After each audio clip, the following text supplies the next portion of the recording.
sekolah kita ini berkaitan dengan program gerak dan lihat CGP 14 OTCI. Oke, baik, semangat. Ibu Agnes kayaknya semangat sekali karena baru selesai makan mie. Oke, baik, kita lanjut ya Bapak Ibu. Oke, ada pertanyaan pemantik di sini Bapak Ibu. Saya ingin tahu dulu pendapat Bapak Ibu apa itu budaya positif. Budaya positif. Silakan Pak Felix. Pak Guru silakan.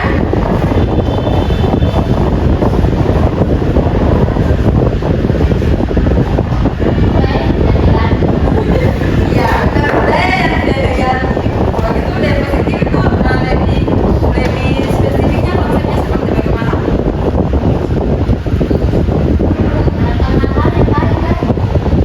Menyalurkan hal-hal yang baik dari Agnes. Kalau Mas Nel, budaya positif menurut Pak Guru seperti apa? Oh, belum tahu. Belum diterapkan berarti ya di kelas. Atau ada yang sudah pernah menerapkan budaya positif di kelas Bapak Ibu selama ini? Belum? Ragu-ragu. Oke, kita lanjut. Di sini budaya positif merupakan perwujudan nilai-nilai universal, keyakinan dan kebiasaan yang diterapkan di sekolah yang berpihak pada murid agar murid dapat berkembang menjadi pribadi yang berkarakter. Jadi saya yakin dengan pengertian budaya positif ini pasti di sekolah kita sudah menerapkan, sudah menjalankan. Mungkin kita saja yang belum sadar bahwa itu bagian dari budaya positif. Oke, kita lanjut. Di sini ada beberapa konsep-konsep inti budaya positif, yaitu yang pertama disiplin positif. Ini Bapak Ibu sudah lakukan di kelas? Pasti sudah disiplin positif. Oke, kemudian ada teori motivasi perilaku manusia, hukuman, penghargaan, dan restitusi. Kemudian ada kebutuhan dasar, ada posisi kontrol restitusi, ada keyakinan kelas. Nah, keyakinan kelas ini yang saya juga yakin kita sering lakukan atau sudah menjalankan. Kemudian ada segitiga restitusi. Oke. Di sini ada sebuah paradigma. Saya minta sukarelawan. Ini Ibu Agnes dan Pak Felix kan. Saya minta kesediaan untuk maju ke depan sini. Ayo, silakan berdiri.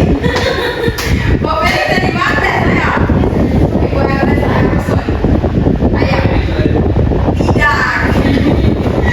Coba. Ya, coba di depan sini. Di sini ada A dan B. Di sini saya langsung saja ya, bisa baca instruksinya di sini. Jadi saya langsung memberikan instruksi Ibu Agnes dengan Pak Felix. Ibu Agnes coba tempatkan tangan begini. Ya, Pak Felix, tugasnya Pak Felix berusaha untuk Ibu Agnes bisa membuka kepala tangannya. Bisa kan tidak Pak Felix? Bisa lakukan apapun supaya Ibu Agnes bisa membuka dan punya kepala tangan. Bisa ya? Bisa. Oke, silakan dimulai. Ya. Terserah mau kontak fisik tapi jangan gigi ya, karena jadi karena Bapak dan Ibu sudah ya. Oh, oke betul. Karena Mega sudah punya pasangan, jadi bisa ganti sesama jenis. Ibu Anali sudah begitu. Pak Felix silakan duduk. Alhamdulillah. Ibu Anali silakan memilih. Ibu Anali sudah gantikan seperti Pak Felix tadi. Jadi tidak Ibu Anali sudah kepala. Ibu Anali berusaha untuk Ibu Agnes bisa membuka kepala tangannya. Terserah apapun dilakukan bebas agar Ibu Agnes bisa membuka kepala tangannya. Coba, silakan dimulai. Terserah. Ayo.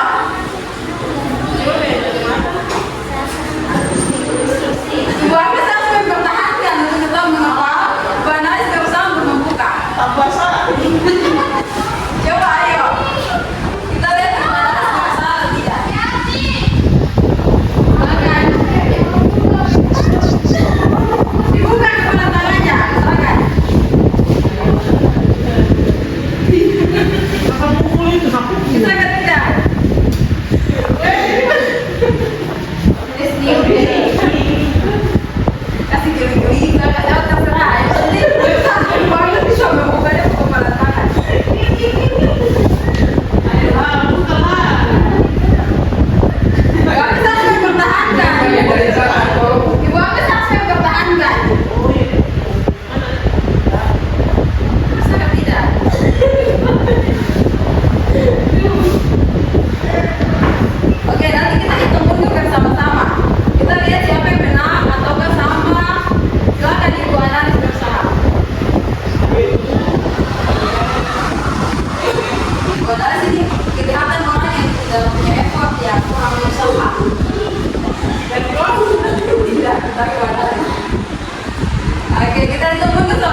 bagus supaya anak didik. Nah, besok kok ke sekolah atau besok datang ingat jawab ya, nanti kok nilai di ibu bagus atau kok nilai di bapak bagus.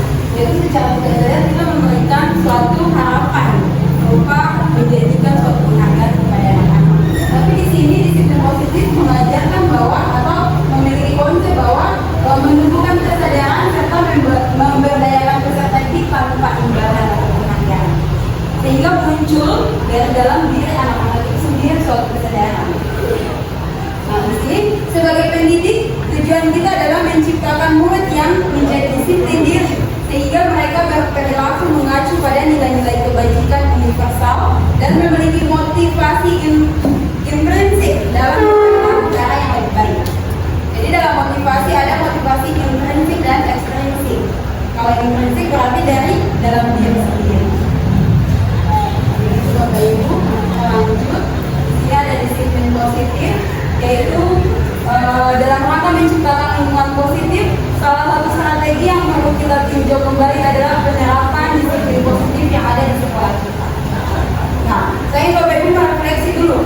Apakah disiplin positif yang ada di sekolah kita atau yang ada di kelas kita sebagai wali kelas atau guru mapel, apakah sudah efektif? Kemudian, apakah masih perlu ditinjau kembali? Bagaimana disiplin positif di lingkungan sekolah? Apakah sudah efektif? Sudah berpihak kepada murid? Atau disiplin positif yang sering kita lakukan di dalam kelas, dalam mata pelajaran kita, apakah sudah efektif atau perlu ditinjau kembali?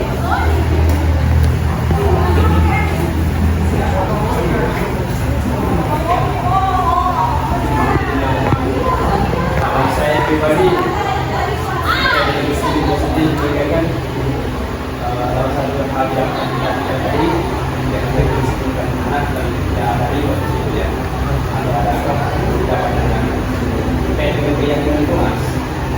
Itu juga kan sebenarnya ada beberapa poin yang kita gali bersama dengan tiga poin yang dimaksud apa atau seperti yang di buku misalnya tidak akan tidak baik misalnya. Ada maksud sebenarnya sih. Nah, kayak ini mungkin kalau dari apa selektif untuk sebenarnya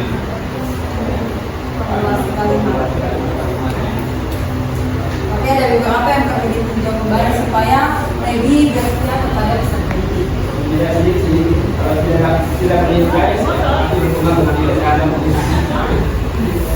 Terima kasih Pak Felix atas refleksi disiplin positif di sekolah ataupun secara khusus di kelas kita masing-masing. Nah, di sini ada beberapa nilai-nilai kebajikan yang diharapkan muncul di dalam diri siswa agar dia dapat atau kita dapat menciptakan atau membuat karakter pada diri siswa itu seperti yang karakter yang kita inginkan. Di sini ada keilmuan dan takwa, mandiri dan kritis. Ini masuk pada profil pelajar Pancasila. Pasti kita ingin untuk kita punya anak-anak memiliki nilai-nilai kebajikan tersebut. Tidak mungkin kita mau anak tidak berkarakter kritis, kan tidak mungkin. Jadi ini adalah nilai-nilai kebajikan yang diharapkan dimiliki oleh peserta didik. Ini ada motivasi perilaku. Nah, motivasi dalam diri yang tadi Bapak Ibu saya sudah sebutkan, ada motivasi eksternal, ada motivasi internal. Di sini eksternal seperti untuk menghindari ketidaknyamanan atau hukuman, kemudian untuk mendapatkan imbalan dari orang lain atau institusi. Contohnya, karena saya tidak mau ditegur oleh kepala sekolah, sehingga saya datang pagi. Atau karena saya tidak mau ditegur oleh kepala sekolah, saya masuk ke kelas untuk mengajar. Itu berarti masih masuk dalam motivasi eksternal. Karena pimpinan atau atasan, sehingga kita melakukan kita punya kewajiban atau tugas tersebut. Kemudian untuk mendapatkan imbalan dari orang lain. Oh, saya mau masuk kelas, saya datang tepat waktu. Mungkin saya dapat penghargaan sebagai guru yang teladan dan lain sebagainya. Itu berarti motivasi yang ada pada diri kita masih bersifat eksternal atau dari luar. Kemudian motivasi yang dari internal atau dari dalam diri kita yaitu untuk menjadi orang yang diinginkan dan menghargai diri sendiri. Jadi misalnya kita sudah tanamkan kita punya diri untuk disiplin, kemudian sebagai seorang pendidik untuk melayani siswa. Nah, dengan nilai-nilai kebajikan yang kita yakini itu masuk ke dalam motivasi internal kita untuk misalnya datang pada waktu atau masuk kelas untuk mengajar. Jadi bukan karena kalau sekolah istilahnya kita tidak masuk nanti dapat tidur lagi. Nah, bukan karena motivasi eksternal tersebut, tapi karena motivasi internal. Saya sebagai guru ya, silakan. Berarti motivasi eksternal itu negatif ya? Namanya motivasi ya. Motivasi sebenarnya sesuatu yang membuat kita untuk menjadi lebih baik ya, motivasi. Jadi kalau dikatakan motivasi eksternal, kalau disebut sebagai sesuatu yang negatif, saya rasa belum pas juga. Tetapi dibandingkan eksternal dan internal, lebih baik internal. Karena dia merupakan kesadaran yang dari dalam diri kita. Tanpa melihat, oh nanti saya begini, saya dinilai begitu oleh atasan. Atau saya takut nanti saya dapat semacam peringatan dan lain sebagainya. Jadi motivasi internal itu eksternal tidak salah. Tetapi alangkah baiknya setiap kita memiliki motivasi internal. Karena tanpa memandang, nanti saya dihukum atau nanti saya dikasih hukum, jadi saya melakukan ini. Kalau secara psikologis kan ada anak-anak yang punya gaya dan gaya berjuang. Misalnya saya ingin berhasil atau saya ingin sesuatu misalnya.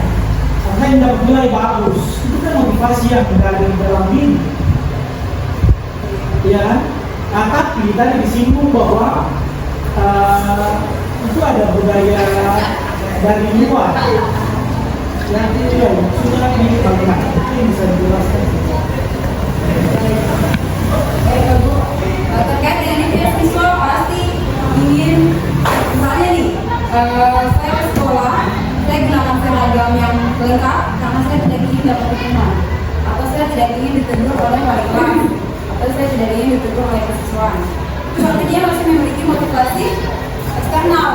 Tapi kalau misalnya siswa bilang, saya mau ke sekolah dengan berpakaian rapi karena saya menghargai diri saya punya diri suka sesuatu yang disiplin, sesuatu yang tanpa disuruh-suruh lagi oleh orang lain. Jadi muncul motivasi internal dari diri siswa itu sendiri. Jadi artinya bahwa motivasi internal ini dia lebih ke seseorang menghargai dia punya diri dengan nilai-nilai kebajikan yang dia tanamkan dalam diri dia. Jadi tanpa adanya dia melihat orang lain sebagai motivasi untuk dia punya diri. Artinya seperti yang saya bilang itu. Saya bisa mengatakan tidak? Ya bisa. Tapi kalau disiplinnya, kalau memang misalnya kalau kita bilang anak itu ya disiplin, kita punya patokan disiplin artinya juga maksudnya dia eksternal. Kita kan meraih suatu disiplin itu, kita juga dari kita paham maksudnya.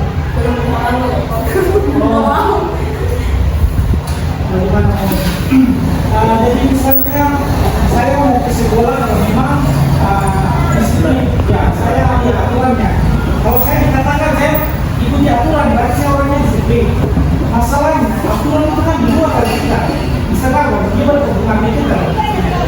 Pertanyaannya, misalnya kalau eksternal itu mempengaruhi kita dan menjadi suatu internal, kalau menurut saya sih itu sesuatu yang baik juga, karena eksternal menjadi internal. Jadi karena ada motivasi dari luar, kemudian mungkin seiring berjalannya waktu itu menjadi kebiasaan untuk orang itu, atau menjadi suatu nilai kebajikan yang tertanam dalam diri. Jadi bisa jadi motivasi eksternal itu sudah dia tinggalkan, misalnya ke sekolah, harus datang jam 7.15, kalau tidak pagi menutup. Jadi datang terus terlatih selama SMA. Kemudian ketika kuliah kan sudah tidak ada aturan itu, tetapi dengan sendirinya dia terbentuk. Dia datang ke kampus tidak waktu. Padahal di kampus mungkin tidak ada aturan 7.15 pagar. Jadi dari eksternal tadi membentuk dia punya internal. Jadi motivasi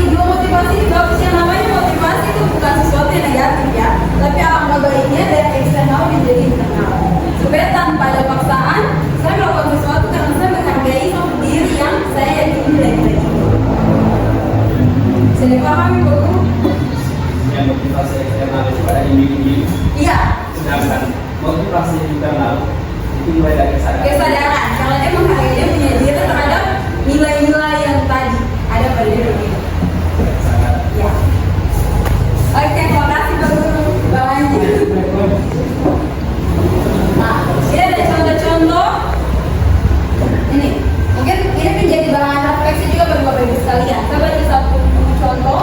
Ini, bila di sekolah tidak mengharuskan guru datang tepat waktu dan tidak ada surat teguran bagi guru yang datang terlambat dan tidak ada atasan yang memuji Bapak Ibu, apakah Bapak Ibu akan tetap datang tepat waktu untuk mengajar? Jelaskan alasan Bapak Ibu. Oke. Silakan, langsung saja. Kalau saya yang mengangkat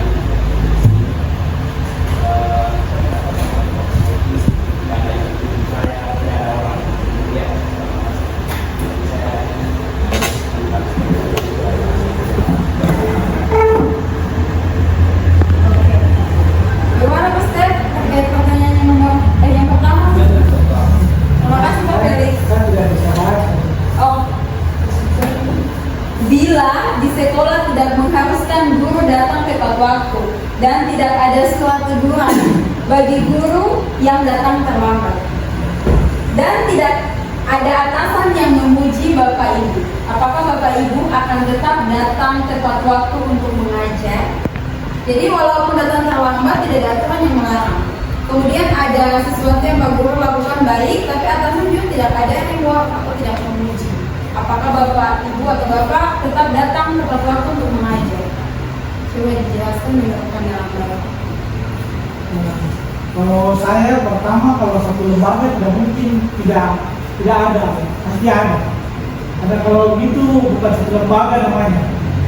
Terkait dengan itu mungkin kesadaran diri. Kalau misalnya contoh kasusnya seperti itu, ya itu kembali lagi ke kesadaran diri. Kalau saya sendiri, ya pasti saya kalau sudah memang kalau bangun jam 5 datang pasti yang sesuaikan dengan jadwal yang benar berdamping. Tapi kalau misalnya tidak diharuskan suatu lembaga atau sekolah itu tidak mengharuskan untuk datang dulu tepat waktu, itu sama tidak mungkin. Berarti sekolah abal-abal itu saya. Karena itu tidak ada ini. Tapi kalau dikasih contoh kamu seperti itu tergantung dari kesadaran. Toh kalau guru juga kan diberi kebebasan juga loh. Saya pacu kalau dia mau datang terlambat dia datang untuk mengajar. Dan saya pulang misalnya. Karena pas saya mengajar berarti ada aturan terkait itu. Jadi kalau saya mendatang, saya jam 9 datang aja mengajar, saya datang. Jadi saya masuk tepat waktu lah. Karena kan tidak ada aturan yang mengharuskan itu datang. Tepat waktu, berarti ada aturan bahwa tepat waktu dan berapa. Nah itu. Baik, terima kasih Pak Step. Ibu-ibu yang lain? Atau ibu yang lain silakan yang nomor 2. Bapak Ibu sekalian, dilihat dari kondisi sekolah kita nih, siswa-siswi kita lebih mendasari pada motivasi yang mana? Eksternal. Eksternal ya. Baik. Makan bumi semua. Betul ya. Makan kue cicil lupa anak-anak ini. Oke. Yang berikutnya, strategi apa yang selama ini Bapak Ibu terapkan untuk menanamkan disiplin positif bagi atau pada murid-murid? Dan bagaimana kira-kira hasilnya kalau misalnya sudah diterapkan? Misalnya kalau sekolah terlalu luas, di Bapak Ibu punya ini sudah pelajaran. Strategi apa yang selama ini Bapak Ibu terapkan untuk menanamkan disiplin positif pada murid-murid di Bapak Ibu punya jam pelajaran? Dan kira-kira bagaimana hasilnya? Apakah berhasil atau seperti apa? Kalau saya pribadi, kami pertama ini tidak kesadaran diri bagaimana yang pelajaran tidak bermanfaat. Itu salah satu yang saya masukkan di dalam materi. Nah, hasilnya apa? Hasilnya positif, termasuk materi yang sampaikan dengan baik. Meskipun itu salah satu tadi apa namanya itu Maksud motivasi. ada ini. Ya, eksternal apa? Ya, ini waktu kasihan. Ya, tapi ada positifnya juga. Ada banyak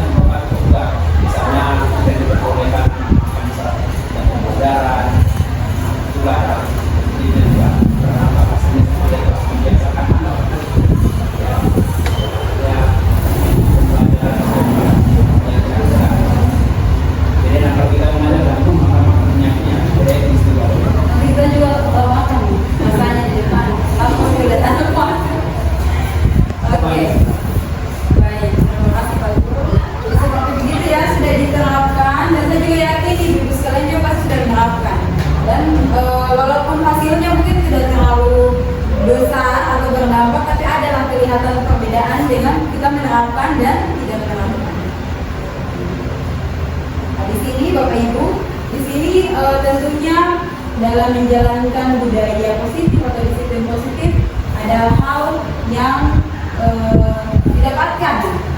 Misalnya di sini ada hukuman, konsekuensi dan restitusi. Nah, tentunya ketiga hal ini berbeda. Kita lihat di sini hukuman. Ini mungkin sering yang kita lakukan di sekolah. Aku sering melakukan kan. Di sini hukuman itu bersifat tidak terencana atau tiba-tiba. Misalnya di kelas itu tidak ada kesepakatan sebelumnya. Tiba-tiba anak dia misalnya melakukan sesuatu yang belum disepakati, keluar. Padahal tidak ada kesepakatan sebelumnya. Nah itu contoh masuk ke dalam hukuman. Hukuman bersifat tidak terencana atau tiba-tiba. Kemudian anak atau murid tidak tahu apa yang akan terjadi dan tidak dilibatkan. Terus sebagai kedua berarti guru kan belum bahas ini sebelumnya dengan kita.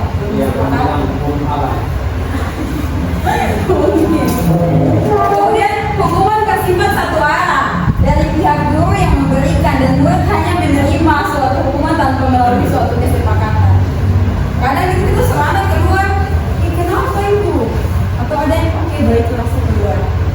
Jadi dari kita sendiri guru yang langsung saat itu secara spontan langsung mengeluarkan atau mengatakan hukuman tersebut belum melalui suatu kesepakatan.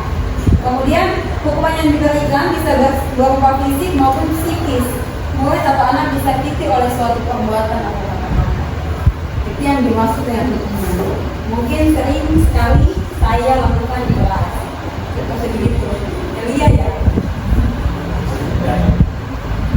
Oke, kalau konsekuensi itu bedanya apa dengan hukuman? Kita lihat di sini. Konsekuensi sudah terencana atau sudah disepakati, sudah dibahas dan disetujui oleh murid dan guru. Misalnya dalam keyakinan, kemudian dibuat oleh pihak guru atau sekolah dan murid sudah mengetahui sebelumnya konsekuensi yang akan diterima bila ada pelanggaran. Kemudian murid tetap dibuat tidak nyaman untuk jangka waktu pendek. Kemudian konsekuensi biasanya diberikan berdasarkan suatu data yang umumnya dapat diukur. Nah, selain keyakinan kelas, mungkin juga konsekuensi ini kita lihat dari aturan sekolah yang berdasarkan sekolah. Ini ada perbedaannya. Coba Bapak Ibu, silakan jawab ini dulu. Ini termasuk hukuman atau konsekuensi? Yang pertama, mencatat 100 kali dalam buku kalimat saya tidak akan terlambat lagi karena terlambat ke sekolah. Itu maksudnya hukuman atau konsekuensi? Oke, pertama hukumannya. Kemudian dua, berarti mengelilingi lapangan basket 2 kali karena terlambat hadir di sekolah. Oke. Murid diminta untuk push up 15 kali karena tidak menggunakan masker ke sekolah. Teman? Murid diminta tidak menggunakan masker di sekolah. Misalnya ini dalam keadaan situasi pandemi. Masuk hukuman atau konsekuensi?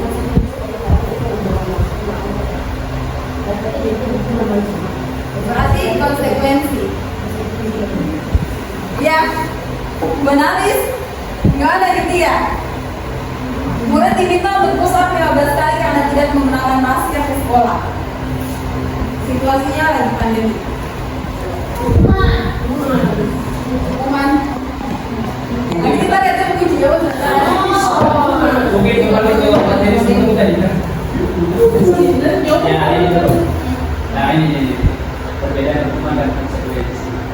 Seperti yang menakdirkan harus terjadi, sesuatu yang harus terjadi, sakit, pendek, paksaan, Konsekuensi. Oke.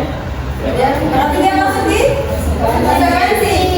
Oke, berikutnya menggantikan kertas tugas teman yang telah dicoret-coret. Konsekuensi. Membersihkan tumpahan air di meja tulis karena tersenggol pada saat belajar. Murid disuruh untuk tidak menggunakan sepatu seharian di sekolah karena tidak menggunakan sepatu hitam. Hukuman. Hukuman disuruh. Murid disuruh untuk tidak menggunakan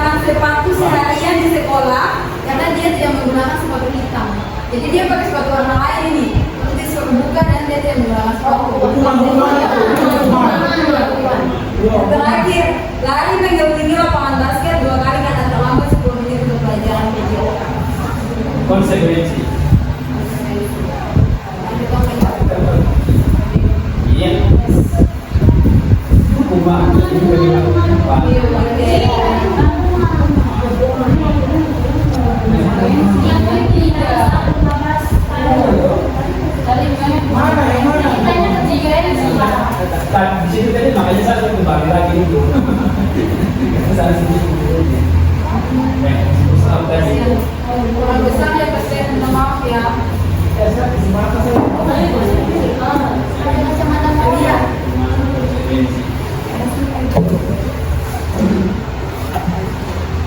Di sini dihukum oleh penghargaan. Dihukum oleh penghargaan artinya apa? Bahwa penghargaan berlaku sama dengan hukuman. Dalam arti meminta atau membujuk seseorang melakukan sesuatu untuk memenuhi suatu tujuan tertentu dari orang yang meminta atau membujuk. Dorongan eksternal dan akan ada faktor ketergantungan. Ini dihukum oleh penghargaan. Bisa dipahami Bapak Ibu? Dihukum oleh penghargaan. Jadi di sini penghargaan dia sama dengan hukuman. Iya. Karena terbiasa. Iya, benar sekali. Tanpa ada penghargaan, dia ada motivasi. Iya, dia tidak mau melakukan sesuatu untuk mencapai tujuan, Iya. karena selalu bergantung pada penghargaan. Di sini pengaruhnya jangka pendek dan jangka panjang, kemudian penghargaan menghukum, penghargaan mengurangi ketepatan, dan penghargaan tidak efektif. Itu beberapa hal yang dapat terjadi dari kalau kita sering memberikan penghargaan, masih bersifat eksternal. Bapaknya saya begitu. Kemudian ada juga penghargaan dia merusak hubungan. Penghargaan menurunkan kualitas. Penghargaan mematikan kreativitas. Penghargaan mengurangi motivasi prinsip. Merusak hubungan. Soalnya saya lihat pada perwalian sudah iming-imingi, oh setiap kali ini nanti buka sini terus. Nah, suatu ketika saya tidak kasih, tidak diberikan, akhirnya merusak hubungan relasi. Nah, ini restitusi. Tadi kan ada hukuman, konsekuensi, ini restitusi. Restitusi adalah proses menciptakan kondisi bagi murid untuk memperbaiki kesalahan mereka, sehingga mereka bisa kembali pada kelompok mereka dengan karakter yang lebih kuat. Jadi Bapak Ibu, dari hukuman, konsekuensi, dan restitusi sangat diharapkan untuk Bapak Ibu di sekolah ada pada tahap restitusi. Diharapkan untuk paradigma lama tentang hukuman ataupun konsekuensi itu sudah mulai berkurang ataupun dihilangkan gitu. Memang rasanya untuk anak-anak sekarang agak susah ya, tetapi diharapkan untuk dalam kita menangani anak, permasalahan anak atau siswa, kita berada pada tahap restitusi. Kemudian restitusi juga adalah proses kolaboratif yang mengajarkan murid untuk mencari solusi untuk masalah dan membantu murid berpikir tentang orang seperti apa yang mereka inginkan dan bagaimana mereka harus memperlakukan orang lain. Nah, ini ada ciri-ciri restitusi, bukan untuk menebus kesalahan, namun untuk belajar dari kesalahan. Kemudian memperbaiki hubungan. Yang ketiga, tawaran, bukan paksaan. Kemudian yang keempat, restitusi menuntut untuk melihat dalam diri. Dan yang kelima, restitusi mencari kebutuhan dasar yang mendasari tindakan. Yang keenam, restitusi adalah cara yang paling baik. Restitusi fokus pada karakter bukan tindakan. Restitusi fokus pada solusi. Dan restitusi mengembalikan murid yang berbuat salah pada kelompoknya. Ini ada beberapa tujuan dari disiplin positif. Saya lanjut saja. Nah, Bapak Ibu, anak-anak kita punya beberapa kebutuhan, sama juga seperti kita ya, kebutuhan dasar. Nah, di sini ada bertahan hidup. Kebutuhan utama itu bertahan hidup. Setiap manusia pasti punya kebutuhan untuk mempertahankan hidupnya. Entah itu dalam bentuk mencari makan atau tempat tinggal, itu adalah hal yang dilakukan untuk mempertahankan hidup. Kemudian kebutuhan penguasaan, kasih sayang dan rasa diterima, kebebasan dan kesenangan. Nah, anak-anak kita di sekolah memiliki 5 kebutuhan dasar ini. Kesenangan. Ya, kesenangan. Ini banyak sekali. Senang di luar kelas, senang dengan teman, senang dengan guru. Itu kebutuhannya dia. Misalnya dia tidak ada pada kasih sayang dan rasa diterima, misalnya ya, dia tidak memiliki kebutuhan itu. Tapi ada siswa yang biasanya terfokus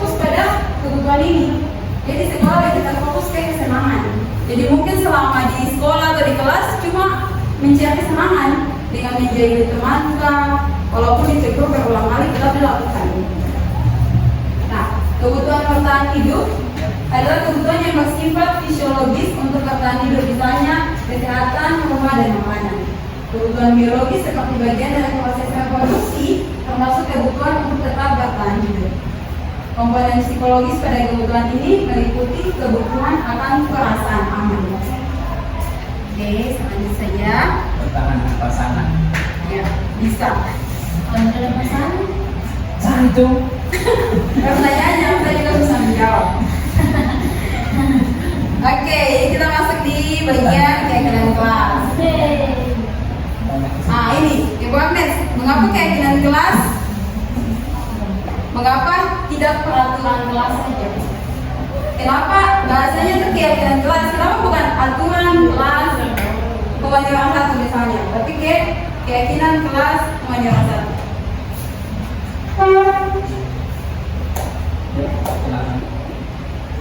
Silakan Ibu Agnes. Kenapa namanya keyakinan bukan aturan?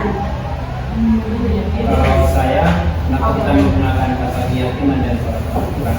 Keyakinan itu kan sesuatu yang bersumber dari kita semua, maka kita bisa melaksanakannya. Ada hal yang kita sepakati, yang kemudian setelah itu kita bisa melaksanakan itu. Kalau peraturan? Kalau peraturan itu lebih kepada konsekuensinya nanti ketika kita melanggar peraturan. Sedangkan keyakinan kelas ini membawa kita pada sebuah perubahan. Baik, saya rasa yang disampaikan Pak Ferry sangat jelas ya. Keyakinan, apa yang diyakini bersama baik guru maupun siswa. Tapi kalau peraturan lebih mungkin dibuat oleh satu pihak dan ketika tidak menjalankan atau melakukan ada konsekuensinya. Oke, selanjutnya saja.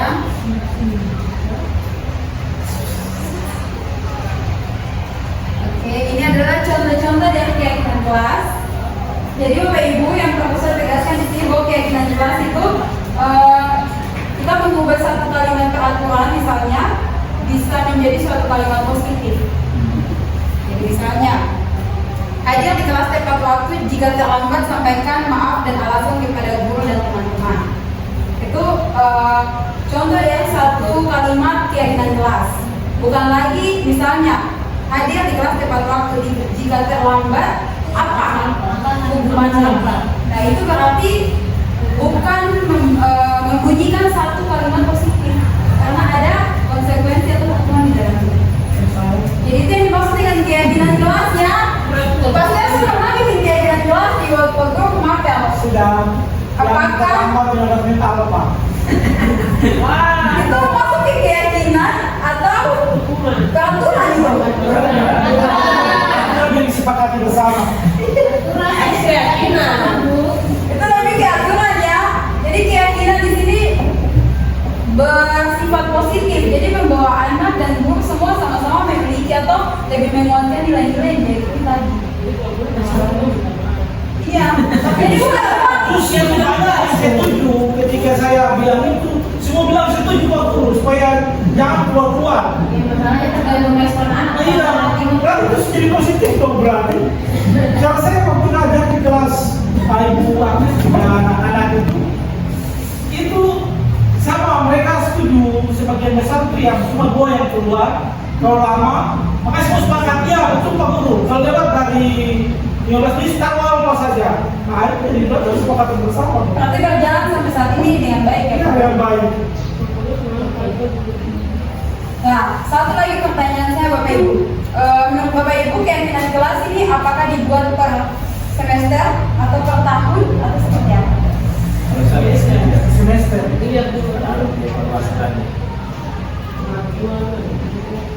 Kalau Ibu analis bagaimana? Peraturan kelas keyakinan kelas belum buat.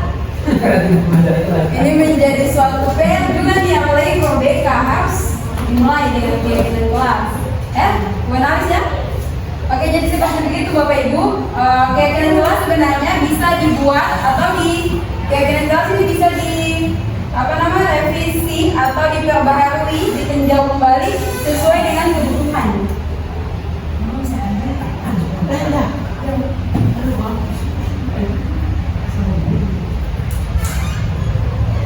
Jadi keyakinan kelas ini sebenarnya bisa ditinjau kapanpun tergantung dengan kebutuhan dan kondisi di kelas.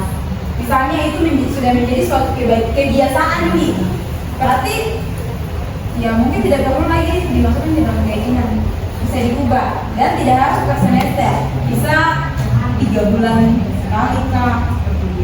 Jadi tergantung dari kondisi, tergantung kondisi kelas dan kondisi siswa. Dan ingat juga bahwa keyakinan kelas harap Bapak Ibu lakukan bukan cuma berlaku kepada murid. Jadi ada keyakinan kelas juga yang berlaku kepada iya. Iya. Nah, seperti bunyi yang pertama ini. Jika di kelas hanya dikasih kawan jika terlambat sampaikan maaf. Maaf. Saya terlambat maka selesai. Ya paling tidak ada itu bentuk dari kesadaran diri. Karena tidak punya kesadaran sih selesai. Nah, Bapak Ibu ini yang paling penting sekali serasa saya harus sampaikan ke Bapak Ibu. Dan ketika saya mengikuti program ini baru saya tahu dan semakin apa ya, semakin bijak sih, semakin dia membuka wawasan. Jadi di sini ada 5 posisi kontrol dari guru. Guru ini memiliki 5 posisi kontrol. Yang pertama ada penghukum, yang kedua ada pembuat rasa bersalah, yang ketiga ada teman, yang keempat ada pemantau, dan yang kelima ada media. Kita lihat di sini masing-masing. Belum lihat lagi. Pak Guru sudah mulai menyadari posisi kontrolnya ada di mana.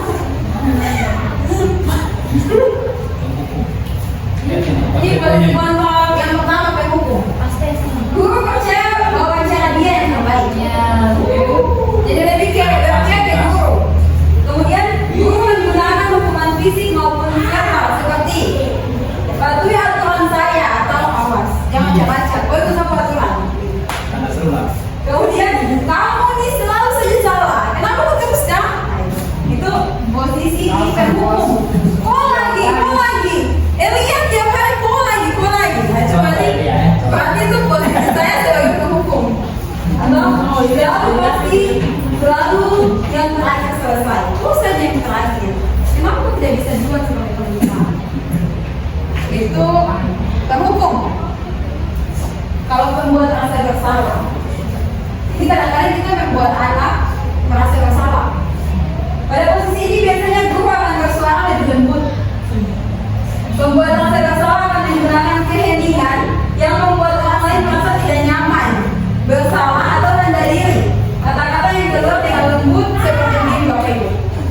Ibu sangat kecewa sekali dengan itu kita bisa membuat anak merasa bersalah. Atau berapa kali Bapak harus tahu.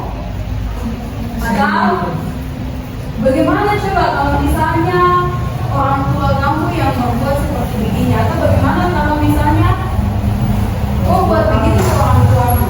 Nah itu secara tidak sadar kita membuat anak merasa bersalah, memainkan psikologi atau mentalnya. Jadi silakan direfleksi Bapak Ibu selama ini ada pada posisi kontrol yang mana. Menggunakan kata halus tetapi membuat diri anak merasa salah. Lanjut, ada posisi kontrol yang kedua teman, sebagai teman. Guru menggunakan kalimat persuasif dan nada suara ramah untuk mengontrol murid. Guru menggunakan humor dan mempunyai hubungan baik dengan murid. Kemudian menggunakan bahasa positif dan jenaka seperti ayo bantu kali ibu. Atau ayo, ingat tidak selama ini Bapak sudah berkobar. Selama ini Bapak sudah berkobar, kenapa kayak gitu? Atau sudah tidak Bapak sudah kali ini, Ibu bisa maklum itu. Itu posisi kontrol guru sebagai teman. Tapi setiap posisi ini mempunyai kelebihan kekurangan. Kemudian yang keempat, guru sebagai pemantau. Posisi pemantau berdasarkan pada peraturan-peraturan dan konsekuensi. Jadi dia melihat peraturan yang ada dengan melihat perilaku murid. Kemudian menggunakan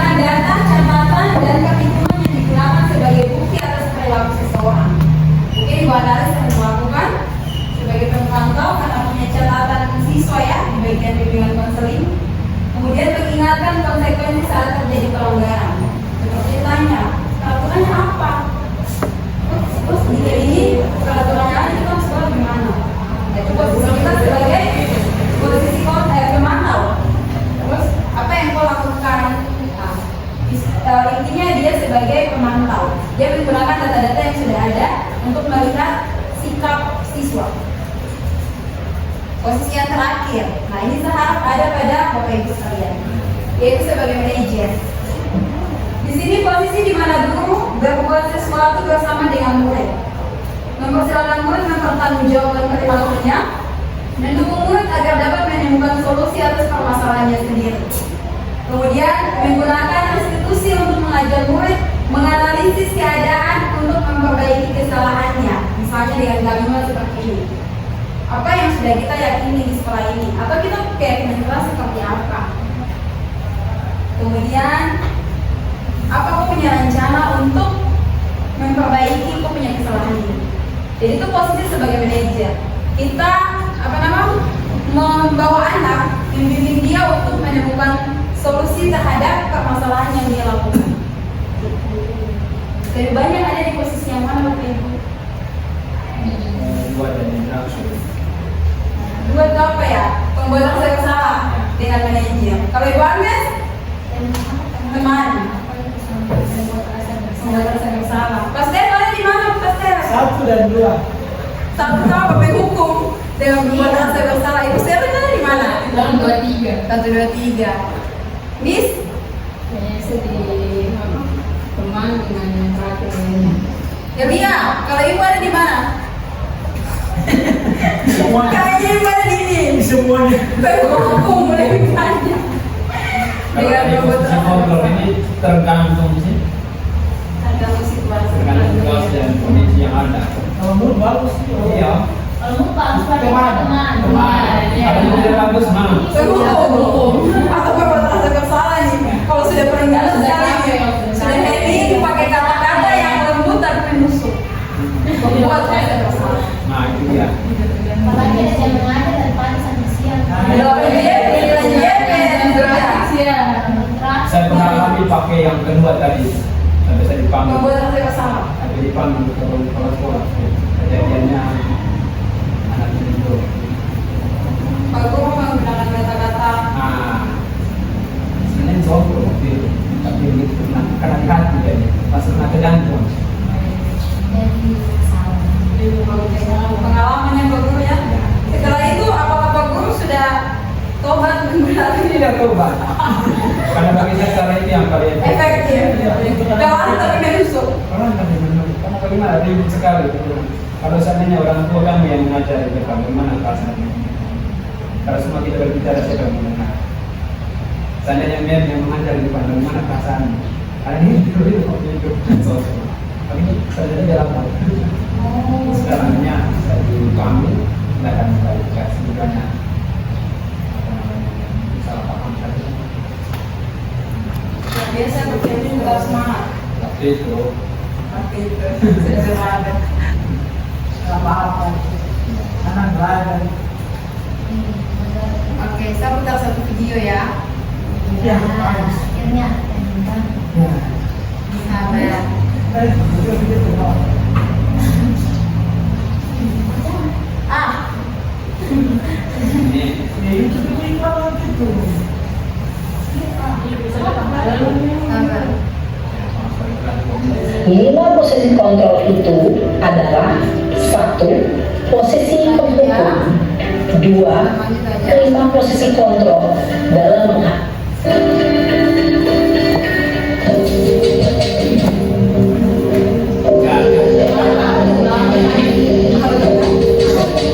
Di posisi yang pertama penghukum. Jangan, keras. sini kamu. Selamat pagi Bu. Selalu terlambat. Kamu deh, pasti terlambat. Maaf Bu, saya Apa? Apa coba? Alasan kamu apa lagi? Kapan sih kamu tidak terlambat? Malas sekali ya kamu jadi anak. saya Dasar pemalas. Gak kapok-kapok sih kamu. Sudah berapa kali terlambat? Sana, kamu keliling lapangan basket 2 kali. kenapa saya harus beli lapangan basket Bu? Kenapa? Kamu melawan ibu. Berani-beraninya jawab. Sudah terlambat, masih berani jawab pula.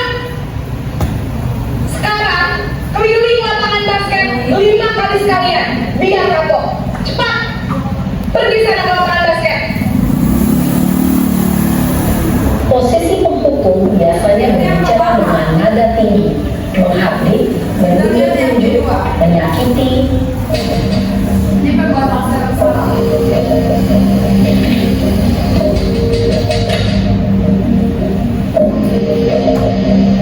Naren!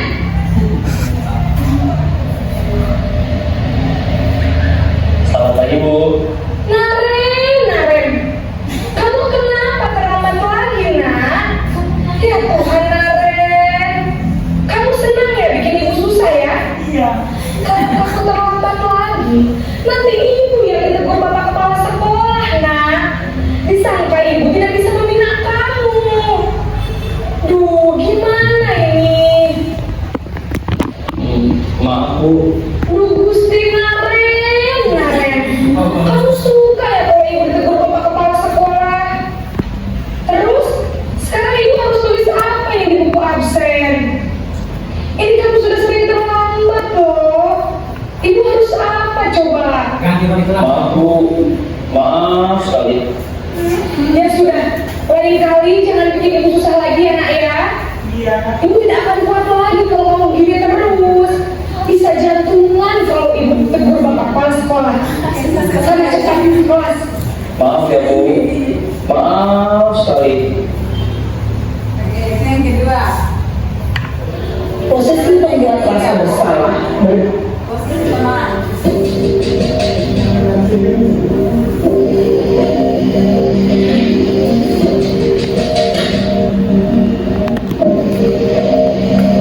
Naren!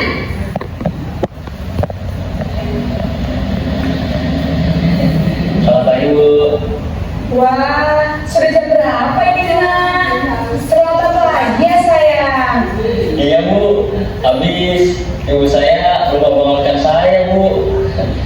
Kamu malah menyalahkan ibu kamu. Kamu bukan anak yang larinya paling kencang. Kok terlambat sih? Iya, Bu. Saya memang terlambat bangun tadi. Jadi, biarpun saya lari kencang, tetap gak kejar, Bu.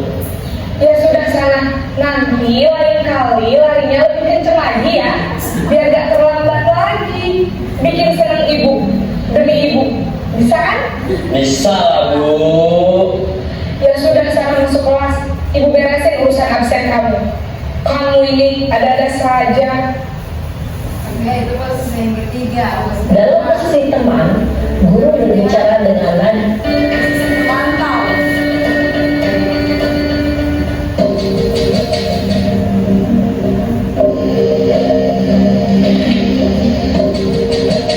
Naren!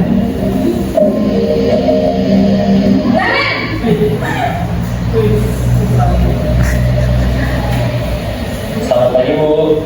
Naren, apa peraturan sekolah kita tentang jam berapa kita harus masuk sekolah, nak?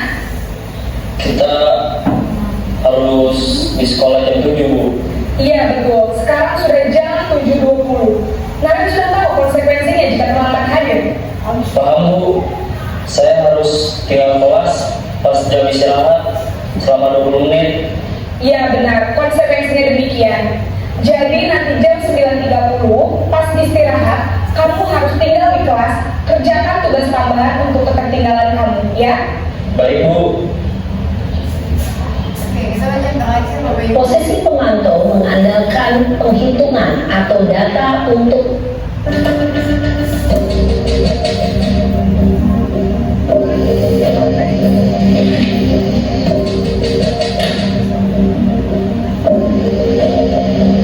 Naren!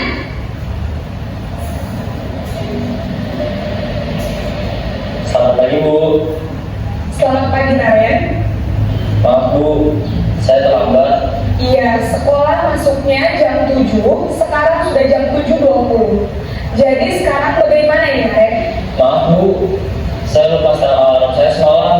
Baiklah, menurut kamu, keyakinan sekolah yang mana yang perlu kamu tingkatkan? Menghargai diri sendiri dan orang lain mungkin ya, Bu. Setuju. Jadi, apakah Naren meyakini prinsip saling menghormati tersebut? Iya, Bu. Saya meyakininya. Apakah Naren bersedia memperbaiki masalah keterlambatan ini? Bersedia, Bu. Bagaimana kamu akan perbaiki masalah keterlambatan ini? Saya akan coba untuk tidak lupa menyetel alarm saya, Bu. Baik, kalau Naren lupa menyetel alarm di rumah, ada orang yang kira-kira bisa bantu mengingatkan tidak? Ada, Bu. Kakak saya, Kak Emma. Ada lagi selain Kak Emma? Selain Kak Emma, ada ibu saya. Baik, jadi yang mengingatkan Naren adalah Kak Emma dan ibu kamu ya? Kira-kira akan mulai set alarm kapan nih Naren? Setelah pulang sekolah, akan segera saya lakukan.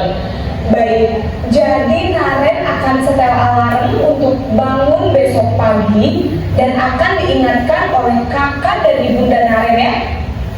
Ada lagi yang mungkin perlu dilakukan Naren agar tidak terlambat bangun lagi? Tidak ada, Bu. Baik Naren, terima kasih untuk kerjasama kamu. Sekarang kamu perlu kembali ke kelas untuk belajar. Baik, Bu. Terima kasih. Posisi Oke, seperti begitu Bapak Ibu kira-kira gambaran 5 posisi kontrol guru dalam menghadapi siswa yang menjadi pelaku bagaimana bisa. Nah, saya harap materi tentang budaya positif kali ini setidaknya ada sedikit berguna untuk menjadi gambaran kepada Bapak Ibu tentang budaya positif atau lebih ke disiplin positif dan keyakinan kelas yang lebih berpihak kepada murid. Nah, memang di kurikulum sekarang ini kita lebih apa-apa lebih berpihak kepada siswa atau berpihak kepada murid.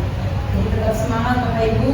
Walaupun yang tadi Pak Stef bilang saya sudah bikin aturan luas dan disepakati oleh siswa, yang penting ada pembicaraan dengan siswa seperti itu.